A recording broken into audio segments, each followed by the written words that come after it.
ఇంత అవసరమా? గెలిస్తే గెలుస్తారు కదా, నిలబడితే ఎందుకంత చేయాలి? పనిలేని పని.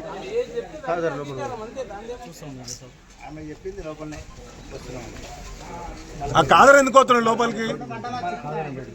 ఆయన ఎందుకు పంపిస్తారు? ఆయన ఇంటి అయినా కదా, ఏం కదా.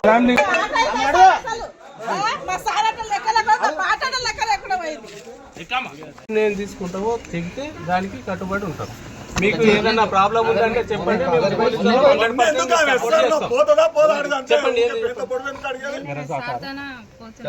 ఎవరు?